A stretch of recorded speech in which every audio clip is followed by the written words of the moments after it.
Hey, I got my fan wear on today for Spirit Week, and I know some of you have mentioned in emails that you're having trouble with Lab 7B. So I thought I'd give you a chance to get those answers all straightened out. There's a lot of you haven't turned that in yet. So we'll go as quickly as we can. If you look along in your lab, you see that they've given you example for suspect 1. Um, the restriction enzyme, it simply means that it fits between two particular base pairs. In this case, it fits between a thymine and a thymine. So any place that they see in the sequence a thymine next to another thymine, they want you to draw a line. So that's what they've already done for you in suspect 1, just to give you the example. And then they count the length of each of those fragments, because when the enzyme attacks between the two thymines, now you have a separation. The DNA strand is broken into pieces. This is what differentiates the different suspects. So we'll do that for suspect 2. We see, follow along there. If you see any two T's right next to each other, draw a line. There we got one. So we're going to break that DNA sample apart at the thymines. There's another one. Two thymines. Follow on down. Oh, there's a thymine right next to that thymine. So that'll be another segment. We'll draw that. Line, any other TTs? So any place you see a TT, that's where you draw your line. Okay, now we'll count how many letters are in that fragment. 1, 2, 3, 4, 5, 6, 7, 8, 9, 10. So there's 10 in the first fragment. Let me make sure that I've copied all these down right. Okay. Uh, how many in the next fragment? 1, 2, 3, 4, 5. So there's 5 in that fragment. 1, 2, 3, 4, 5, 6, 7, 8, 9, 10. 10 in that fragment. And 1, 2, 3, 4, 5, 6, 7, 8, 9, 10, 11, 12, 13, 14, 15, 16, 17, 18, 19, 20, 21, 22, 23, 24, 25, 26, 27. There's 27 in the last fragment for suspect 2. Uh, all right. So there's 10, 5, 10, 27. All right. Suspect 3, same thing. They use the same restriction enzyme for everybody. Uh, that way they get um, consistency, repetitiveness. We're looking for two T's, two T's, two T's. There's two T's next to each other. Another two T's next to each other there. And two T's next to each other there. Any other TTs? All right, looks good. Count our fragment lengths. 1, 2, 3, 4, 5, 6, 7, 8, 9, 10, 11, 12, 13, 14, 15, 16, 17, 18. So there's 18 in that first fragment length. 1, 2, 3, 4, 5, 6. In the next one, 1, 2, 3, 4, 5, 6, 7, 8, 9, 10, 11 in that one. And 1, 2, 3, 4, 5, 6, 7, 8, 9, 10, 11, 12, 13, 14, 15, 16, 17, 18, 19. 19 in that one. All right. 18, 6, 11, and 19. That's what these lengths characterize that suspect. And the last suspect, what do we have? Fragment lengths. TT there, we got a TT there, we got a TT there, a TT there. And that's about it. It looks like fragment lengths. 1, 2, 3, 4, 5, 6, 7, 8, 9, 10, 11, 12. There's 12. 1, 2, 3, 4, 5. There's 5 in that one. 1, 2, 3, 4, 5, 6, 7, 8, 9. 1, 2, 3, 4, 5, 6, 7. 1, 2, 3, 4, 5, 6, 7, 8, 9, 10, 12, 13, 14, 15, 16, 17, 18, 19, 20, 21. Okay. Now, they put all of these DNA fragments then into this gel. It's thick enough that that they don't move freely through that gel, but they don't move randomly either. They put electrically charged electrode on one end, it's negative, and put a positive on the other end, and then they essentially charge each one of these fragments. Because they've been split apart, it leaves them with an extra electron or minus an electron. So each of these fragments have a charge to them. They are pulled through the gel medium. The small pieces go faster than the big pieces. So as they move through this gel, they get separated. The small ones are faster and the big ones are slower behind. Then they have to expose these fragments. They let them run for a certain length of time. They expose these fragments then to radioactive elements that attach themselves in certain places. And those radioactive elements then give off high energy charged particles, which can be used to expose a photographic plate, so they get a picture of where all of these fragments are and from the radioactive element that's attached to them. It's a pretty complicated process, but it's amazing that we can identify people's DNA from this process. Again, God has provided us with an incredible way of investigating His world and showing to identify each other, for that matter. Not only does it help solve crimes, but to identify paternity, to identify family relationships. These genetic connections are important. Apparently, God has allowed us this ability to perform this task. Now let's see if we can put all these fragments into this. We'll kind of put them into a diagram because we're not actually going to do the procedure. But this is the diagram that they would end up with to help identify the suspects based on their fragment lengths. Let's pause for a moment. Okay, I got my grid made. I hope you can read it, but if you can see it in your book, we want to, for each one of these DNA samples, we want to mark the length of the different segments. Of course, these would all be designated by the radioactive emissions coming from these fragments as they travel through this gel, being pulled by the positive and negative charges that are on either side of the gel. So we can tell the length of the fragment. The slower ones are going to be the ones behind. The ones up here are the slow ones. And the smaller fragments will be the fast ones. Well, it turns out the saliva had a 19 and an 18 fragment. Here's 19 and 18. Sorry I don't have a different color, but you can see it there. So there would be little lines actually on the photographic plate where these fragments would be emitting radioactivity and exposing the plates. And they would be at position 19 and 18. The position is what tells you how heavy they are, which is how many base pairs are in that fragment. They also, saliva had a 11 and a 6. 11, 6. If you catch on, this goes pretty fast now.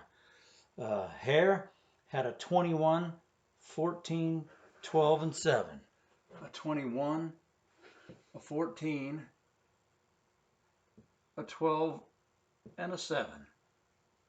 There. Excuse me. Suspect 1 had a 22, an 18, 11, and 2. 22, 18,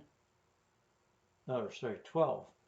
22, 18, 12, and 2. 22, 18, 12, and a 2. Way down here. Okay, that is what designates suspect number 1. Suspect number 2 had a 12, 5, 10, and 27. 27, 12,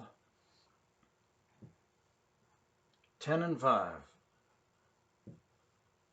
10 and 5.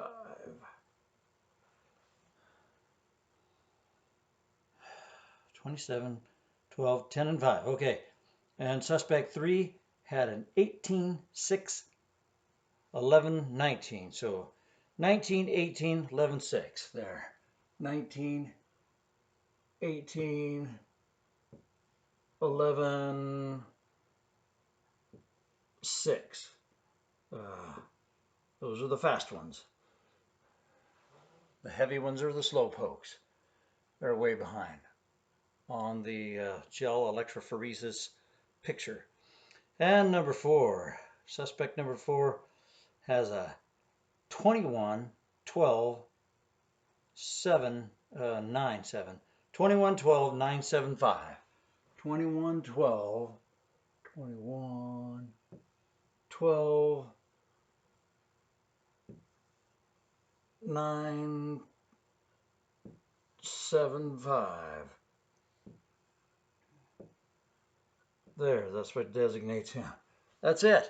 That's what the picture of the gel electrophoresis would look like after all the little fragments get scissored with the enzyme and then separated by the positive and negative charge on the plates.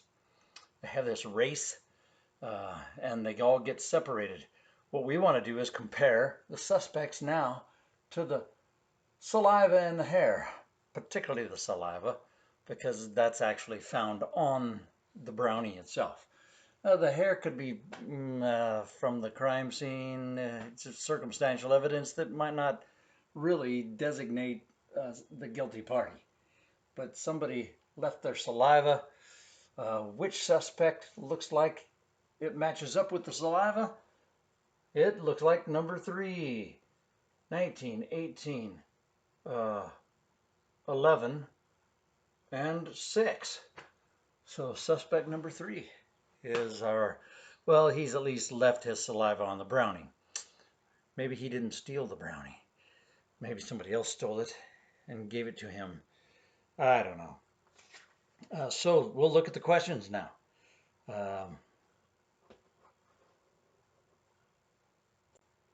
All right.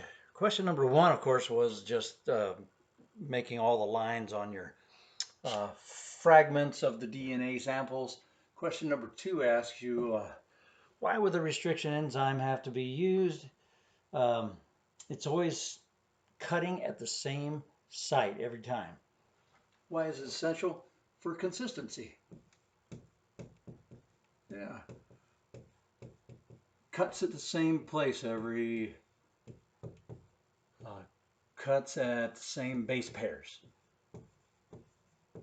It's the same restriction enzyme. It only fits, in this case, it fit between 2 thymines. It cuts at the same base pair junctions. Like T and T. Yeah, on this one. Depending on what kind of analysis they want to run, they might have a different restriction enzyme to do different DNA analysis. Question number 3 says, count the number of base pairs in each. We did that. We counted the number of base pairs and we listed the fragments. We did number 3. Number 4, we did that too. We put the base pairs on that diagram, the whatever it's called. the table where all the suspects and the base pairs. Number 5, though, asks a question. Explain why this step is necessary to use the radioactive probes. So we did 3 and 4.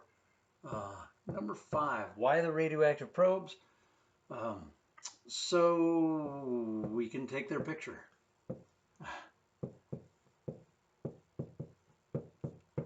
Because they're invisible otherwise.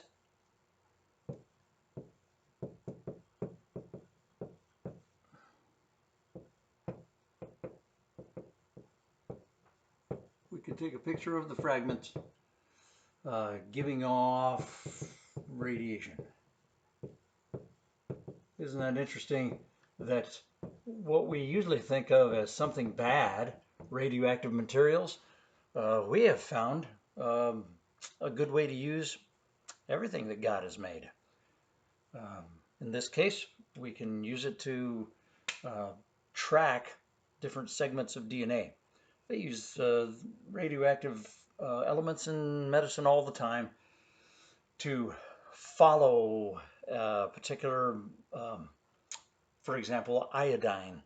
If you know that iodine locates itself in the thyroid, you could put in radioactive iodine into the diet and you could follow where it is. It goes to the thyroid.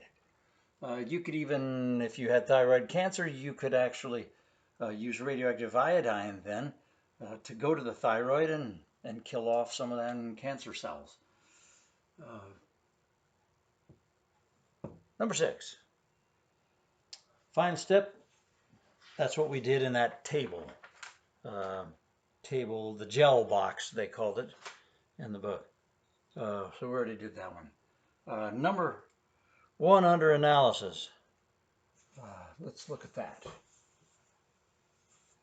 We've already analyzed the data. Number 1 under analysis. It says, according to the DNA evidence, who committed the crime? Well, suspect number 3, if you want to give him a name, Brock Lee. Very clever food pun. Number 2, how do you know the person committed the crime? Well, DNA fragments matched. Matched the saliva DNA fragments.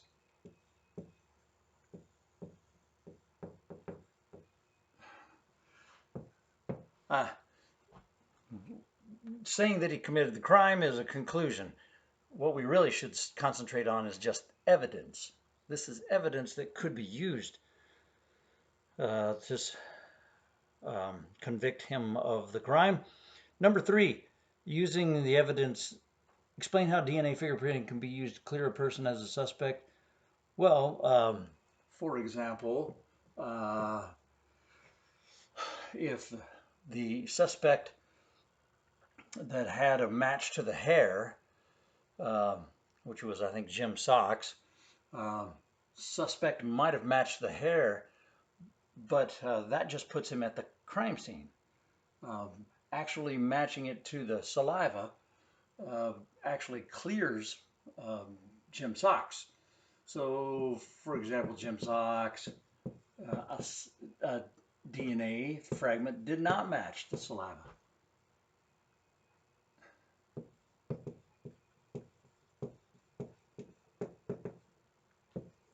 Yeah, it did not match saliva, so that kind of clears him of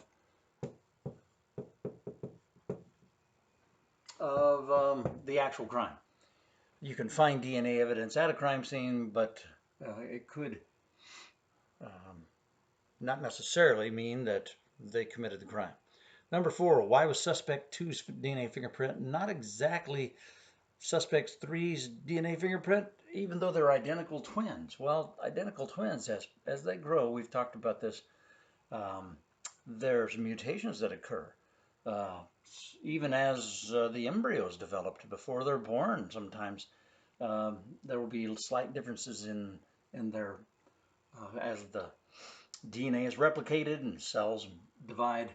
So there are slight mutations where the DNA hasn't um, exactly duplicated.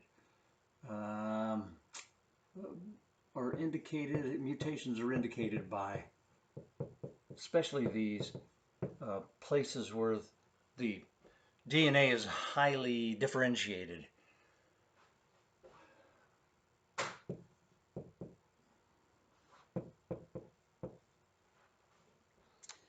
Yeah, what do they call it? Yeah, and these um, the highly specific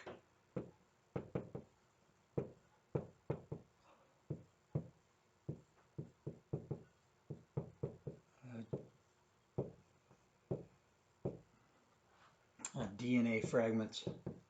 See, a lot of the DNA fragments are going to look a lot alike because we have a lot of DNA in common with everyone.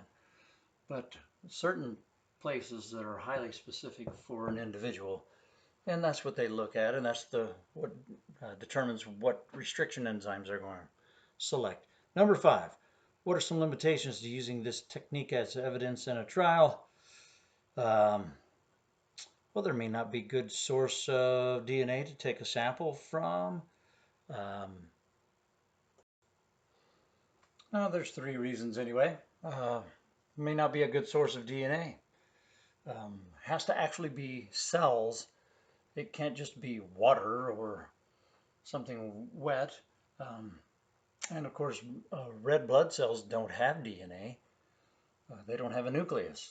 So anything that has a nucleus would be a good source of DNA. There could be DNA from something else contaminating the crime scene. It could be someone that was there earlier in the day that left some DNA, but you don't know that they necessarily committed the crime. If the DNA is really old, it may have degraded some. That's a degrades, yes, from heat and light or exposure to chemicals. Of course, they like to use Clorox to decontaminate a crime scene if they're trying to destroy evidence. So chemicals can also degrade the DNA. DNA analysis is amazing. God is amazing.